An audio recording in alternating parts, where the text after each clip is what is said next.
Hey, what's up? We're back. Look, Blue Miata, it's not dead. It's still here. So I wanted to make a little video and thank everybody that subscribed. There's like 150 of you or so at the point of filming this video. I'm at the other garage. As you can see, most of you are subscribed because of a teardrop camper. There's no teardrop camper here today. I'm actually making this video because I got something more exciting than a teardrop. Probably not to people that watch my videos, but to me, and that's kind of what my channel is all about. Me, obviously, because it's my channel, not yours. But so if you're a real OG, you remember this car. This is the Blue Miata. It's the one I bought for $2,700, and I've been ripping it apart. You can watch that video up there. Oddly enough, my last video I got another Miata. If you watch that, or it's maybe not out yet, and maybe I just spoiled it, but who cares either way. But I have this Miata and this Miata, and I need a way to work on them. So I've always wanted a lift in my garage, but the concrete has never been right, and nothing's really worked out, and there's just not been the right option until I saw this. So I went ahead and I ordered this, even though I needed to redo the concrete. And in this video, and probably the next video, will be me prepping for the lift and prepping the concrete. But let's quit talking about it. Let me show you what I got. So I got a MaxJax portable lift. This is their newest model. It's not the old one with the pins. It actually has the latches. I ordered it directly from MaxJax. If you're watching at the time of this video and you're wanting it, there's a sale going on Home Depot where you can get this lift for like $1,000 less than what MaxJax sells it, or benpak sells it for, which I didn't know until I bought the lift. But you know, you live and you learn. But I've already taken it out of the box and brought it into the garage. Thanks, Chance. This thing is heavy with a capital H.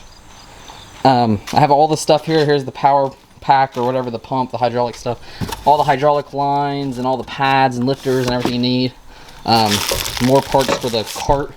I think I'll probably mount the hydraulic motor probably on the wall just so it's out of the way. But the problem with this floor is it's cracked. You see a crack there.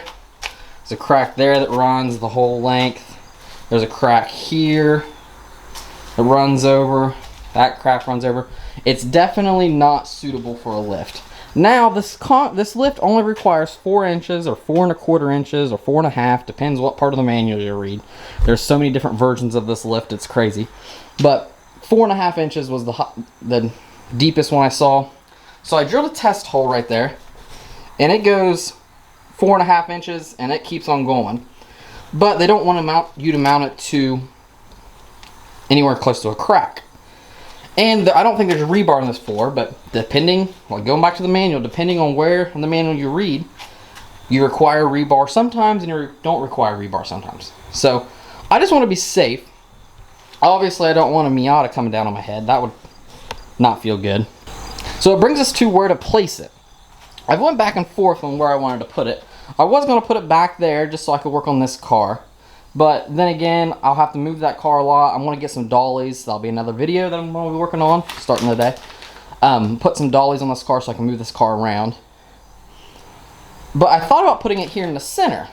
So that way, because it doesn't get up quite high enough that you could park a Miata underneath of it. It's close, but not quite high enough. So I thought about putting it here in the center. Putting a post there, putting a post there, so I could lift the car up, and then I could just nose the Miata in and nose the Miata in, because this one's obviously lower than the other one, so I could roll it underneath the car. But then I was like, well, in order to put a car on the lift, I would have to remove every car from the garage. And then if I wanted to work on it, and then I'd have to put the cars up at the end of the day, it's just not an ideal situation. So I think what I'm going to do, is that's what we're going to do in this video, is map out where I want to put the post here and do it in the front of the bay, so that way I can pull the car in, lift it up. Not completely the highest garage. That was another reason I went with this lift, because it's not very tall. But what I'm going to do is I'm going to map out where I want to put the lift here. I'm going to get this Miata out of the garage and start mapping out where I'm going to cut. So I should mention what I'm doing with the concrete. I'm going to go run a concrete saw, and I talked to benpak, so don't take my word for this and to consult your lift manufacturer. But I'm going to cut a 3-foot by 3-foot pad by an inch, or not an inch, gosh, by 12 inches deep. And then I want to fill it with high strength concrete with rebar reinforcement. So I'm going to go get a concrete saw to do that with. I'm going to do one on each side. I'm not sure how far I'm going to put the lift apart from each other, each arm. In the manual it says anywhere from 105 inches to 135 inches.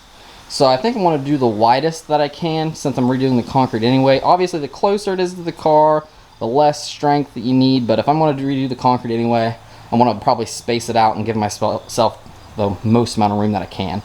So I brought a tape measure and some chalk line. Let's get this car out of here and start working on it.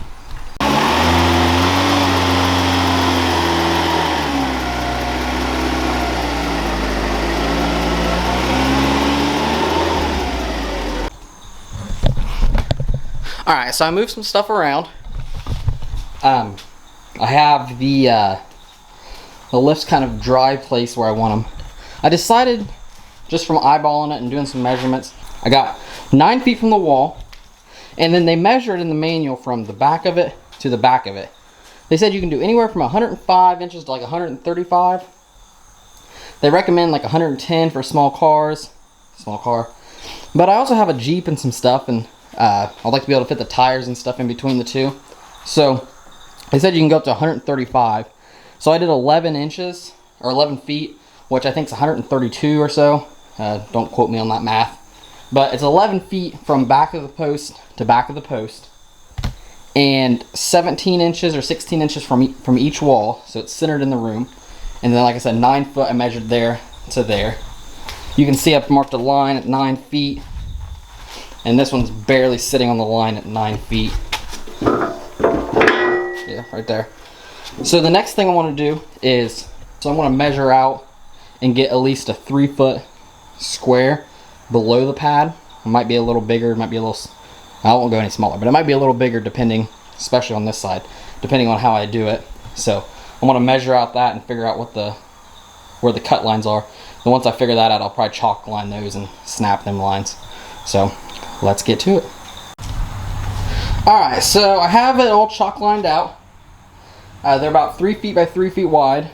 It's about 5 inches from the wall where the pad will start giving me room to cut. So I have it all chalked out. That's not where the lift's going to be. It's just I kind of move it to do some things. But if you go over here, I have it chalk lined out here for 3 feet by 3 feet. But I'm probably going to move this line over probably about another 8 inches or so to get rid of that crack. So that way the crack's cut out. That way I can rebar into this. So I'm not psyched about that crack, but it will work. So I guess the next step is to go get the saw and get everything ready to start cutting. So let's go get that. Alright, what's up guys? Today's now tomorrow. I didn't record a whole bunch. There is a little bit of clips of me cutting the floor. I'll play them now.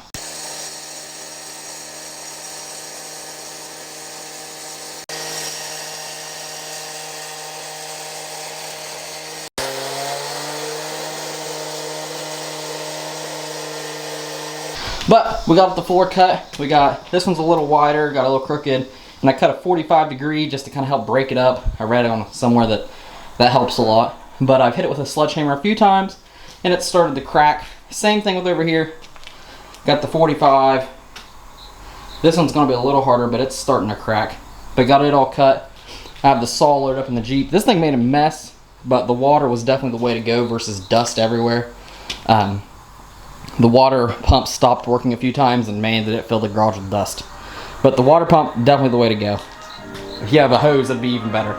But I'm gonna spend an hour or so to start busting up some of this concrete. I'm probably gonna record a time lapse, and let's see what we get done.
Alright, I'm out of breath. I just got a rock thrown straight at my tooth that hurts really bad.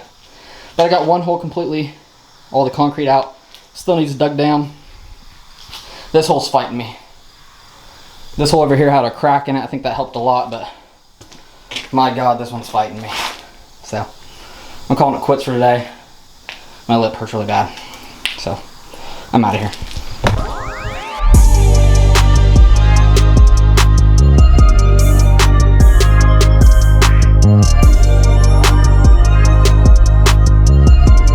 As you can see, this one's already done. It's still curing. I keep coming over every day and putting some water on it. I'm not exactly sure what that does, but I heard that's what you're supposed to do. So that's what I'm doing. This one, as you can tell, it's pouring rain out here. This hole keeps filling up, so I have a sump pump with it. It's not running at the moment. I just keep draining the water out as it comes in. There's a ton of water coming in here. It's probably not good, but anyway, I've drilled into the wall about 8 inches, or the floor 8 inches, the wall of the floor 8 inches, and put the rebar into it. I made sure that I took measurements of where the rebar was. My lift will be right in the center, so my bolts aren't going to run through the rebar. That would really ruin my day. Got the drill here for that. So Chance and Billy are on their way over. I got the water. I didn't have to haul water over here this time because I was just able to pump it out of the hole and got 25 gallons of it. So we're going to try to do this. Billy and Chance are on their way, and hopefully we have all the concrete poured by the end of the night. So I'll get back with you whenever there's concrete in the hole. Alright, it's been like 3 months since that last clip. The concrete is well past cure. It says to wait like 28 days, I think. It's been closer to 90. And the garage is a lot cleaner than when you last seen. I've started making a mess again, unboxing everything, but thanks Chandler and Chance for helping me clean this up the other day. Really appreciate it. However, I do have the line. These numbers might be a little different than they were 3 months ago, but I'm trying to go off memory. 9 foot from the front is where the front of the base will sit. This line is straight. I have the lifts lined up with the line, and then I have 16 inches off of the wall over here. And I don't remember if in the last clip we talked about the shelf being up here, or I even knew at that point in time that that's going to be a problem. But I have it so it just clears that shelf. I will have to move that box, but over here it's like 19 inches off the wall, so it makes it a total of like 128 inches from back of the post to back of the post, or base. So in the next video, which I'm about to record right now, I'm going to start putting this stuff together, and hopefully by the end of the night I'll have a car on it. So hopefully I don't hit any rebar, because I kind of don't know where it's at. I kind of marked it in some spots, like you can see right there, but I hope I don't run into any rebar or anything. So wish me luck. Follow along the next video on installing the rest of the lift. You can probably click it. It's probably going to be in the end card here. But yeah, hopefully by the end of the night, there's a car on here. So subscribe. Thanks. Bye.